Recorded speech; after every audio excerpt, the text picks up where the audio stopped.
Yo la team, c'est Raskart, j'espère que vous allez tous très bien. Aujourd'hui, on se retrouve pour une nouvelle vidéo où je vais vous présenter une tier list que j'ai trouvée en me promenant un peu sur internet, où on va classer l'euro des 26 joueurs de l'équipe de France, car comme vous le savez, la France a été éliminée en demi-finale 2-1 face à l'Espagne, avec un parcours quand même qu'on va peut-être beaucoup fait parler. Donc je me suis dit que c'était une bonne idée de vous donner mon avis sur ces joueurs de l'équipe de France dans l'Euro. Donc du coup, cette tier list se compose en 8 catégories. Donc on a pas joué, pas d'avis, euro inexistant, euro décevant, euro moyen, bon euro, très bon euro, ainsi que le meilleur joueur pour moi de l'équipe de France durant tout cet euro 2024. J'espère que la vidéo vous plaira. N'hésitez pas à vous abonner, à liker et à commenter la vidéo. Et moi, je n'ai plus qu'à vous souhaiter à tous un bon visionnage. Donc, dans un premier temps, on aura bien évidemment les joueurs qui n'auront pas joué durant cet Euro 2024, ou du moins très peu. Dans un premier temps, bah voilà, très logiquement, Alphonse Areola ainsi que Brice Samba en tant que troisième et deuxième gardien. C'est normal qu'ils n'aient pas joué, donc rien à dire sur leur manque de temps de jeu. Ensuite, on avait Ferland Mendy et Jonathan Klaus qui ont très peu joué durant cet Euro, voire pas du tout. Là, je dirais aussi que c'est normal qu'il n'ait pas joué, parce que au vu des performances d'Hernandez et Koundé durant cet Euro, qui étaient tout simplement magnifiques à mes yeux, normal qu'il n'ait pas joué. Après, je trouve ça dommage au vu de la saison qu'ils ont fait dans leur club, donc Ferland Mendy et Jonathan Klaus. Ensuite, on a un cas qui est très compliqué et que là, ça m'a fait mal au cœur, on va dire, de les placer. Benjamin Pavard et Ibrahima Konaté, deux joueurs qui ont fait une saison de patron dans chacun de leurs clubs respectifs, donc à l'Inter pour Pavard et à Liverpool pour Konaté. Je comprends pas le choix de Didier Deschamps de ne pas les avoir fait jouer, parce que je vous rappelle que Deschamps a sélectionné un Upamecano qui sortait d'une très mauvaise saison quand même au Bayern de Munich. Donc ne pas faire jouer Pavard ou Konaté qui sortait d'une très bonne saison, bah franchement ça m'a déçu de ne pas les voir jouer. Entre cas qui m'a assez fait mal, et un autre que vous verrez après, c'est tout d'abord Warren Zaïre-Emery. Alors là, au vu de la performance de certains milieux de terrain, bah, il aurait pu apporter un plus dans cette équipe de France.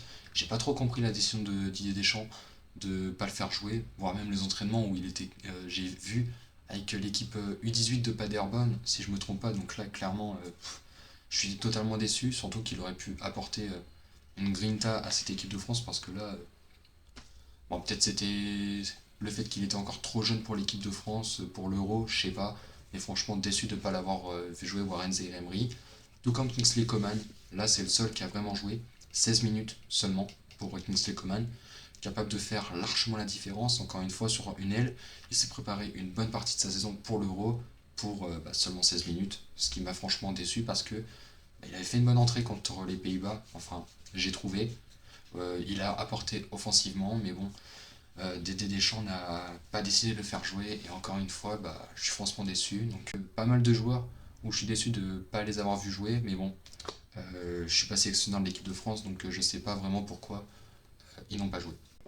Maintenant, dans les joueurs où je me suis pas particulièrement fait d'avis, bah, il y en a qu'un seul, Youssouf Fofana.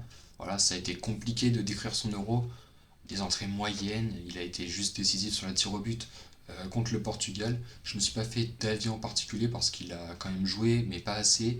Des entrées moyennes, enfin franchement, voilà, je ne me suis pas fait d'avis sur Youssouf Fofana et c'est le seul joueur où justement j'ai pas pu me créer d'avis pour ma tier list. Dans la catégorie euro inexistant, là il y aura surtout un cas dont on va particulièrement parler. On a tout d'abord Olivier Giroud, voilà, qui a été inexistant durant cet euro, peu de temps de jeu et pour son dernier euro, il aura du coup très peu joué, même pas décisif. Franchement, j'ai été déçu d'Olivier Giroud qui aurait pu apporter un plus dans cette attaque qui aura justement causé beaucoup de soucis dans cet euro de l'équipe de France. Bon, après honnêtement, Deschamps ne l'a pas fait jouer. Quand il a joué, c'était pas si décisif que ça. On peut mettre ça sur le coup de l'âge, mais bon, on pouvait clairement s'attendre à mieux d'Olivier Giroud, donc je décide de le classer dans cette catégorie d'euro inexistant. Tout comme Marcus Thuram, auteur d'une saison impressionnante quand même à l'Inter Milan. Il a été extrêmement décevant par rapport à son manque d'efficacité dans le but, ainsi que son maigre apport dans le jeu offensif. Franchement, Thuram, bon bah, peut-être qu'il a pas eu le niveau, je sais pas ce qui s'est passé du côté de Thuram, parce que franchement, c'était une très belle saison à l'Inter, et là, inoffensif en équipe de France, voilà, je j'ai pas les mots pour décrire ce qui s'est passé. Et autre cas que je peux pas expliquer, c'est Didier Deschamps. Alors voilà, c'est pas un joueur, mais autant critiquer le coach aussi. Alors après, honnêtement, il nous a emmené en demi-finale, mais bon, c'était un jeu soporifique, des changements tardifs, aucun vraiment fond de jeu. On était très fébrile offensivement, heureusement à nos défenseurs d'ailleurs qui nous ont sauvé la mise. Je pense qu'il faut quand même lui laisser une dernière chance à Didier Deschamps, parce que honnêtement, il nous a quand même amené de bons résultats en équipe de France, même si c'est qu'un seul trophée, c'est quand même voilà, des finales, des demi-finales comme là, mais bon, au bout d'un moment, il faudrait peut-être arrêter avec Didier Deschamps et puis lui laisser céder sa place. Je dirais quand même une dernière chance pour l'Euro 2026. Et puis après, s'il fait encore un mauvais Euro, bah, autant le laisser partir. Parce que là, ça commence un petit peu à être soporifique le jeu des champs, même dans sa sélection. Hein, voilà, il y a plein de joueurs que j'aurais voulu voir sélectionnés. Mais bon, c'est ses choix. Même des joueurs que j'aurais voulu voir jouer, comme je vous l'ai dit. Mais bon, je suis pas entraîneur, c'est lui qui décide. Mais franchement, euh, énormément déçu de Didier Deschamps. Dans la catégorie Euro décevant, alors là, c'était quand même plein de joueurs qui étaient à ça d'être dans la catégorie de l'Euro inexistant. Bon, je vais quand même éviter d'être trop méchant avec cette équipe de France. Tout d'abord, dans l'Euro décevant, bah, je vais sélectionner Aurélien Tchouameni. C'était un joueur déjà qui a été sélectionné par Didier Deschamps en étant blessé. Il a peu apporté dans la progression du jeu et dans le travail défensif. Il m'a déçu, mais on va mettre ça sur le compte de sa blessure. Donc ça reste pardonnable pour Tchouameni. Malheureusement, ce n'est pas le cas de Griezmann, voilà, qui sort une saison de patron à l'Atlético de Madrid. On s'attendait clairement à mieux pour Griezmann, voilà, victime un petit peu des décisions de Deschamps durant cet Euro, qui l'aura promené partout, voilà, ailier droit, milieu offensif, au poste de milieu central, voilà. Il aura également déçu par son inefficacité devant le but. Voilà, par exemple, je peux penser à l'occasion face aux Pays-Bas, où il pouvait clairement juste la mettre au fond, et puis, bon, je sais pas ce qui s'est passé, mais il a fait clairement n'importe quoi et il aura privé la France justement d'une victoire. Donc du coup, ça reste pardonnable car c'est les décisions de Deschamps justement qui ont peut-être pénalisé Antoine Griezmann. Par contre là, Kylian Mbappé, j'étais très tenté par exemple de le mettre dans la catégorie Euro inexistant avec Giroud, Thuram ou autre. Je vais le mettre plus haut car on devait s'y attendre quand même aux mauvaises performances d'Mbappé. Un but, une passe D, malgré tout, voilà. Un sur penalty, c'est lui qui nous délivre la seule passe décisive de l'Euro. Du coup, sur la tête de Colomboigny contre l'Espagne. Malgré un bon apport offensif, il aura quand même très peu défendu, il aura été trop personnel, ce qui aura quand même euh, énervé plus d'un. Même dans l'équipe de France, du coup dans le vestiaire, j'ai entendu que certains étaient énervés par rapport à Mbappé, justement sur le fait que Deschamps, n'aurait pas, ne l'ait pas fait sortir. J'aurais aimé justement voir Mbappé sortir. Il a juste sorti contre le Portugal en prolongation, donc voilà, ça compte pas vraiment. Mais bon, Didier Deschamps a décidé autrement, et c'est ce qui nous aura justement pénalisé l'équipe de France, parce que je pense que sans Mbappé, on aurait pu faire un bien meilleur Euro. Dans la catégorie Euro moyen, donc là du coup c'est des joueurs qui ont fait des mauvais matchs, des bons matchs, voilà, des joueurs assez moyens durant cet Euro. Dans un premier temps, Adrien Rabiot, voilà, qui a fait des bons matchs et des mauvais durant cet Euro. Il ne s'est pas fait particulièrement remarquer, hormis sur le fait qu'il est un petit peu trop ouvert sur le sujet de Lamine Yamal. Et donc on s'est pris un carla, voilà, on s'est fait éliminer. Merci Adrien Rabiot. Bien évidemment, voilà, c'est juste une petite blague, mais bon, il s'est pas particulièrement fait remarquer Rabiot. Donc Euro moyen, parce qu'il a quand même été bon sur certains matchs. Tout comme Ousmane Dembélé, bon, lui c'était des très mauvais débuts lors de l'Euro. Il s'est rattrapé lors des quarts et des demi, où il s'est montré très dangereux avec un très bon apport offensif.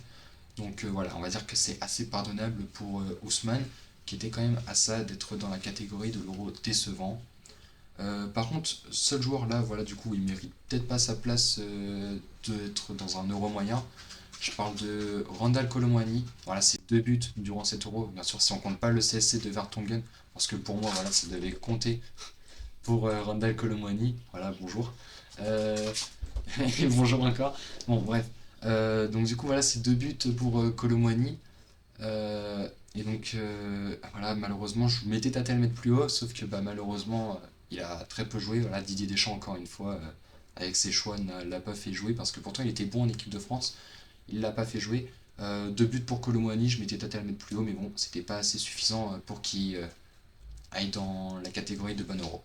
Et du coup, dans la catégorie du bon euro, on va classer dans un premier temps Dayo Upamecano, auteur d'une saison pas bonne avec le Bayern. Voilà, j'étais inquiet à son sujet. à l'idée de le voir titulaire durant cet euro. Mais franchement, il aura réalisé un euro solide. Oui, franchement, voilà, j'ai pas été déçu. Juste sur le match contre l'Espagne, on aura peut-être fait un peu beaucoup de fautes, mais franchement, voilà, c'est pas des plus dérangeants parce qu'il aura été quand même un très bon défenseur voilà, durant cet euro de l'équipe de France. N'Golo Kanté aussi du coup dans cette catégorie de bon euro. Voilà, c'était une surprise dans la sélection de Deschamps et franchement ça m'a fait plaisir de revoir N'Golo.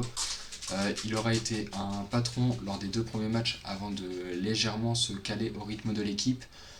J'ai aimé son retour, voilà, clairement, où il aura été homme du match lors des 2 premières rencontres.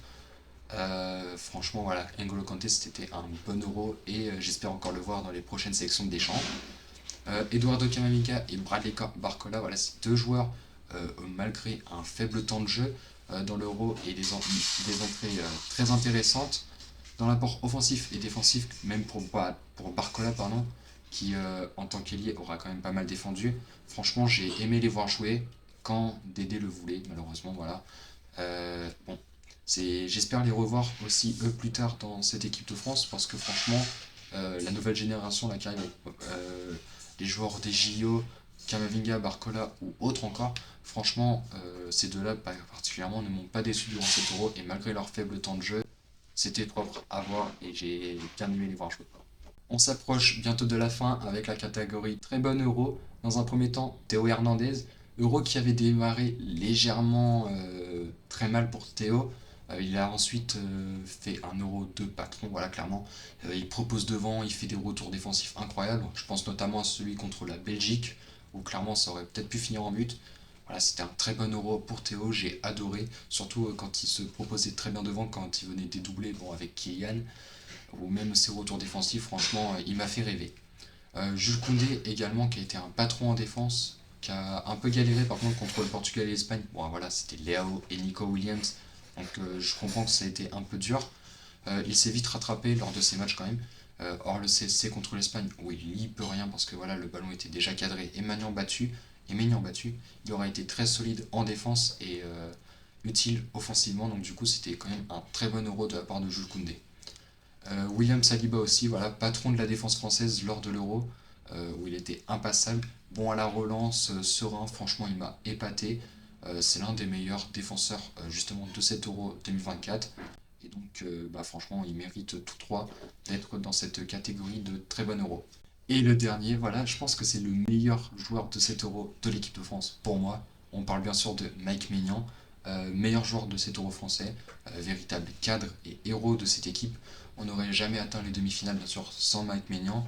Et grâce à lui, à ses arrêts salvateurs, il aura permis quand même aux Français d'espérer la finale. Parce que clairement, face à l'Espagne, il n'y peut rien sur les 2 buts aussi. C'est 3 buts seulement encaissés, un penalty, une frappe où clairement où il pouvait rien y faire, la frappe de Yamal, et la frappe de Olmo où il se couche très vite, mais bon, Olmo l'a très bien croisé. Bon, et puis Koundé qui la met en CC derrière, mais ce n'est pas grave. Franchement, Mike Maignan aura été selon moi le meilleur joueur de cette équipe de France durant cet Euro, et je pense qu'on a déjà trouvé depuis très longtemps la relève à Hugo Lloris. Et voilà l'équipe, la vidéo est terminée, j'espère qu'elle vous aura plu. En tout cas, moi, voilà, j'ai essayé de donner mon avis par rapport à cet Euro des joueurs français. Après, honnêtement, je suis pas un expert pour vous donner mon avis et tous les apports dans le jeu ou autre. Je suis pas encore un expert, mais bon, c'était mon opinion quand j'ai regardé les matchs de cette équipe de France. Franchement, je pense que j'ai fait une très bonne tier list, assez réaliste quand même. Donc j'espère que la vidéo vous aura plu. J'ai quand même pas mal survolé voilà, le sujet sans trop rentrer dans les détails parce que je voulais faire une vidéo courte. Donc j'espère que ça vous aura plu quand même. N'hésitez pas à vous abonner, à liker et à commenter la vidéo, ça me ferait super plaisir. Et je n'ai plus qu'à vous dire à la prochaine. C'était Roscar, merci d'avoir visionné jusqu'à la fin. Ciao!